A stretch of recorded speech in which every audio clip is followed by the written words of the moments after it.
My biggest fear is to become a not present father, emotionally present father. Um, the reason why I say this is because I've realized that me and my dad, we don't have a father-son relationship, including my two brothers. We just don't have that father-son relationship. I'm not. Maybe it's the way he was raised. I blame it more on the society. I blame it more on how he was raised, because as a man we are given a certain responsibility, certain task. You as a man, as a father, as a head of the house, you should provide.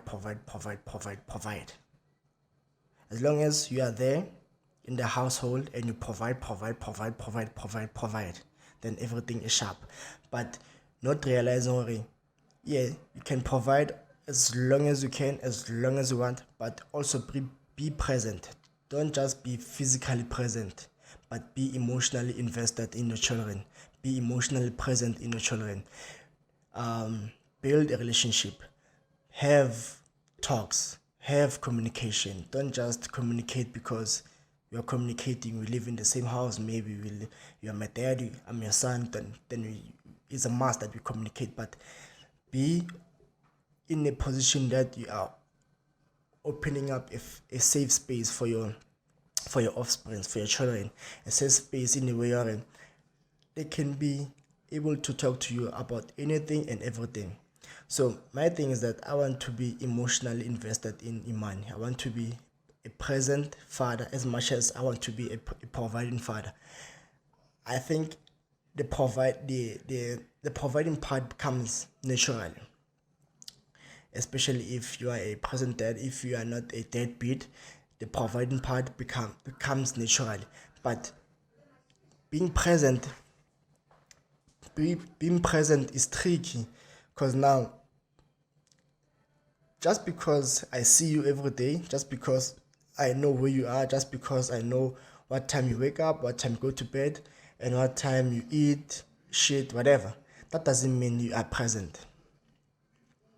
But if if you take a time out and actually want to know ho etsagalang mo life ya ngwana, that thing goes a long way. The reason why is because, like I said, me and my dad don't have that close father-son relationship, including my two brothers, and that's a thing.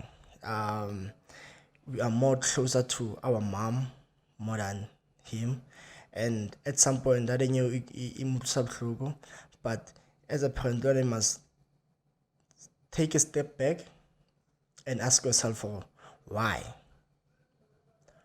Why are these boys more close to their mother more than me as a father? Why is their mother more present emotionally more than anything else, and take interest in their life more than me as a dad? I think that's one thing we should always ask ourselves, especially as parents. And if you feel as if your child is being neglected in certain aspects, if you don't feel like you and your child don't have father-son or father-daughter relationship, then you should check yourself more than anything else. More than you can actually take the blame and blame it on someone, you should check yourself, look yourself in the mirror, and ask yourself why. Ask yourself why. My thing is that I want to be a present providing father to Iman. I want to be invested in Iman's life.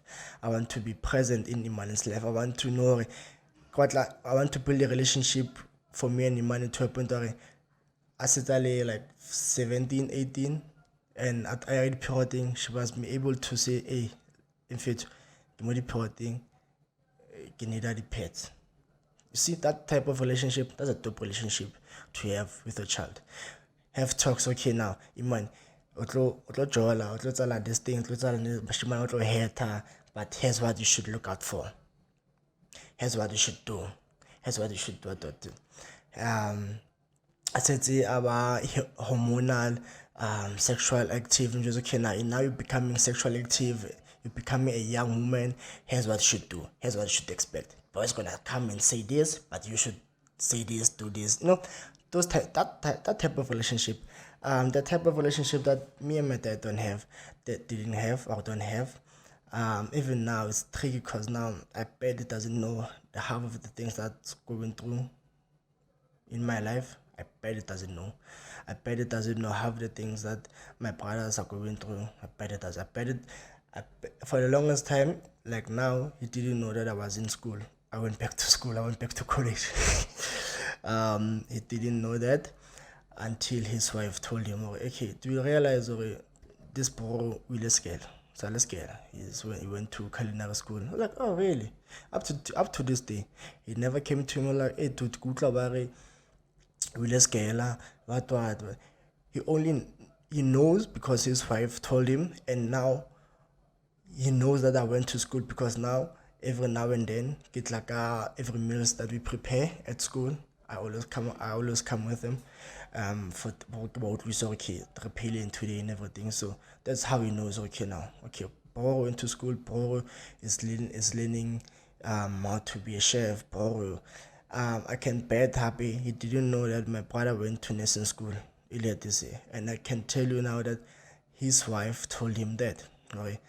Do you realize that other bro went to nursing school this year and what? He only, I can tell you now, I can vouch and I can bet he only knows that because now he sees certain changes, and every now and then tsanetse that bro to placements every second week, and that's how he knows. And that's a sad thing because now sometimes you wish to share things with your dad, but you just don't know how to approach him.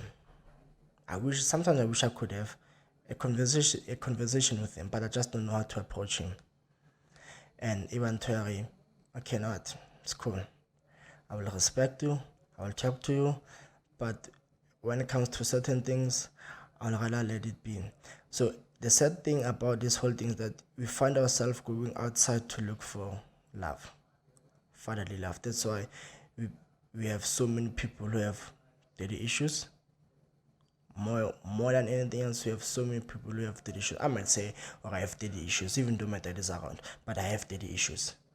Because now I seek that fatherly love from outside. There's this other hot man, Mamita Sega. I think now recently is the one person that I talk to most of the time. I seek advice from him. I Whenever I need like anything, I just call him, and I know he will answer the phone and he will pick up the phone, whether I was planning or not. I can always count on him, and that's a sad that's a sad thing.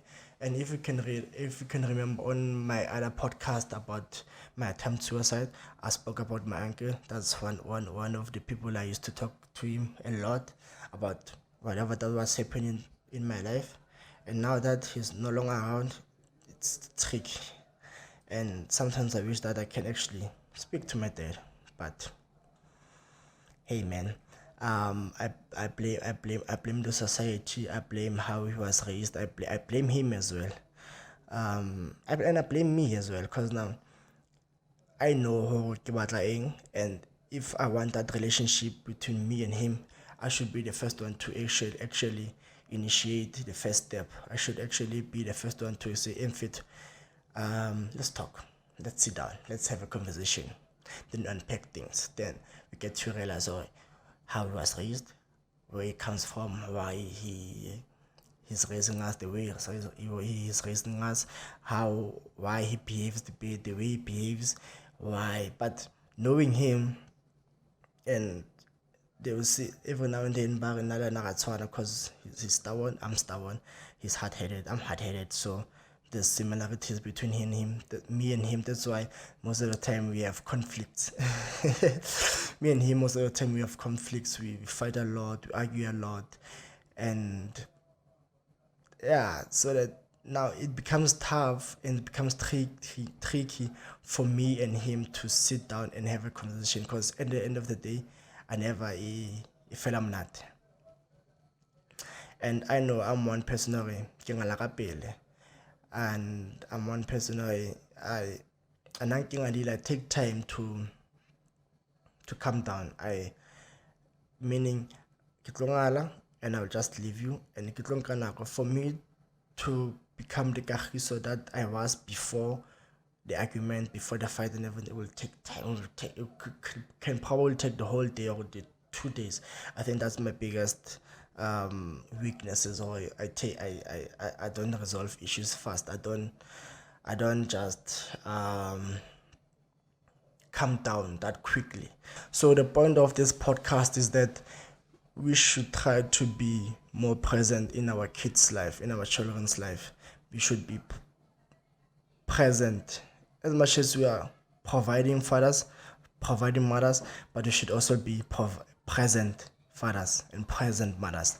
Don't just be present physically, because we create more damage in the society. We follow too much society rules and regulations, or it becomes normal in a household where kids and parents don't have relationships, and that's one thing I don't want for me and the money. So this podcast is titled Providing Fathers versus Present Fathers, and I believe there's more to unpack in this conversation. There's more to unpack with this podcast, with this topic actually.